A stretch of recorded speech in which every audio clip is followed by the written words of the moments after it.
What are your thoughts on the Red Sox, the playoff series? Well, one of the things I'm real happy with was that the Red Sox have brought the series back home to Boston. I think with the high expectations of the team and thinking at the beginning of the year, trying to get ahead of yourself that the team's going to have a chance to win the World Series, and being a little disappointed that they lost a tough game in Game 2, they lose Games 3 and 4, and you're in Cleveland thinking, gosh, this is going to be the end of the season. And they certainly bowed their neck and found a way to win Game 5 to make the series 3-2, and now you bring it home to Boston, where it's just, if in fact you don't win, you didn't die, you didn't just go away. They fought back, and now they have a chance. They get Curt Schilling pitching this evening, which is wonderful. I think here's a guy, he's been there before. He's done all the things that you can do in baseball, and certainly he can win a game 1-0. He can win a game 5-4, and so whatever the game brings, he allows the Red Sox to have a chance to win. And if they score him some runs, they could win 8-1, they could win 8-5, and so every game will take on its own form. But I certainly feel comfortable with a veteran like Curt Schilling on the mound this evening, and certainly if they get through tonight, then I believe Daisuke will find a way to do his job and give them a chance to win Game 7. That's what makes it exciting. They're still alive, and there's no reason to think they can't do it. They've done it before, and they have a very good team. Now, what are your thoughts on the offense? Everybody goes through times when they're not swinging it well, and I think it has to do with pressure. I look at the second game of the series as maybe changing the whole dynamic of the series around. If they win Game 2, now we're sitting here looking 3-2, saying we just got to win one of the next two. And I think for some, that we have some guys who haven't been through the playoffs, and they're learning how to settle in. And I think the longer they play, the more comfortable they're going to become. And so I think the experience of being in there has helped them. I think we have a wonderful team where they wouldn't be where they are.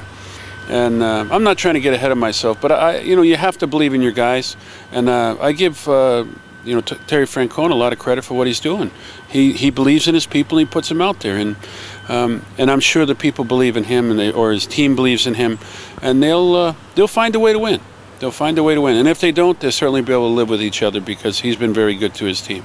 And the Red Sox have had a history of coming back to win, so this is nothing new to them. What's nice about that is you have to have a very good team to be able to do that. And sometimes you find out just how good you are when your back's against the wall. And so, like I said, it was nice to see what they did on Thursday, and that allows them, or puts them in a position to, hey, we don't have tomorrow. Today is what we have to take care of. And the nice part about that is what they need to do is they need to make the game simple. You're going to play it one pitch, one out, one inning at a time. And I know that it sounds simple, but I can remember Terry Francona talking about that in 2004 when they found a way to come back against the Yankees, when they really didn't have. It didn't look like they had. The Yankees had more chances to win than the Red Sox did, and it was really incredible to come back. So they know they have it in them. Sure, there's different personnel, but they'll have the Red Sox fans behind them this evening, and hopefully that'll lead into tomorrow. And the nice part is that they've been through it before. They'll find a way to get it done. If it's meant to be, it's going to happen. Now, what about the defense? Any strengths or weaknesses with the defense? I think their defense has been good all year. Their pitching staff has been good all year, and they certainly score enough runs to win. The defense, Lowell and Lugo have been outstanding. I'm trying to remember everybody's name. It's so difficult sometimes.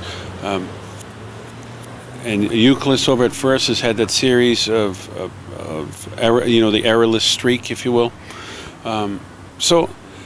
They have plenty of people who can play. They have some wonderful athletes on their team. Their catchers are very good. Their outfielders do a nice job. So as far as that's concerned, they're fine in terms of being able to compete against anybody. On paper, they're as good as any team in this league, and certainly what they've done for the year, they should be considered the best team and favored to win in a lot of ways, where I think sometimes when you're the underdog, it's easier.